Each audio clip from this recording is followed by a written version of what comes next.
Let's look at entering real property, that is, real estate property assets, into divorce split. How real property is divided in a divorce can be complex, and divorce split can help you navigate those complexities and avoid pitfalls. Select the Real Property Assets category from the Property to be Split group in the left-hand menu options. Click the Add New button or Edit Existing Assets in the summary list. The real property name is how you will identify and recognize this asset in split scenarios and reports. This is what will identify that asset throughout divorce split, and it is a required field.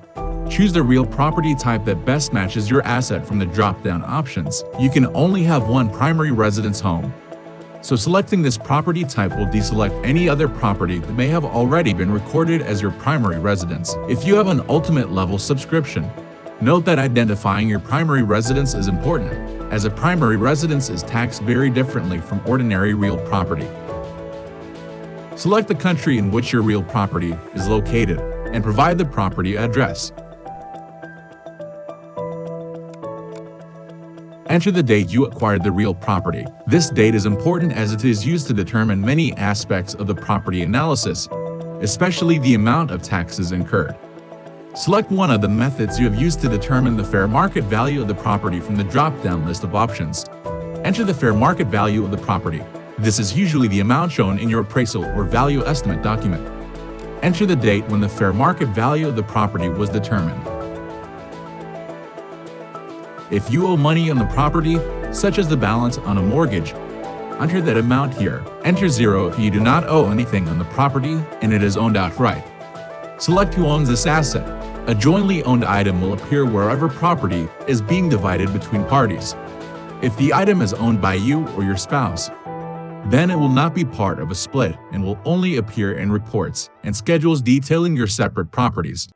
The following section is for tax purposes, and therefore unavailable if you do not have an ultimate level subscription. We'll come back to this in a moment. If you have a primary or premium subscription, then upload any supporting documents you may have, such as mortgage statements or appraisal documents, and you are done. You may save your work and continue adding real assets, or save and go back to the list of real assets. You may go back and review or edit any of your real property items at any time. If you have our ultimate subscription, then enter the following information needed to provide a tax analysis and determine the tax implications of this property. Enter the cost basis, the original price you purchased the property for. If you incurred any closing costs or fees when you originally purchased the property, you may enter them for inclusion in the tax analysis.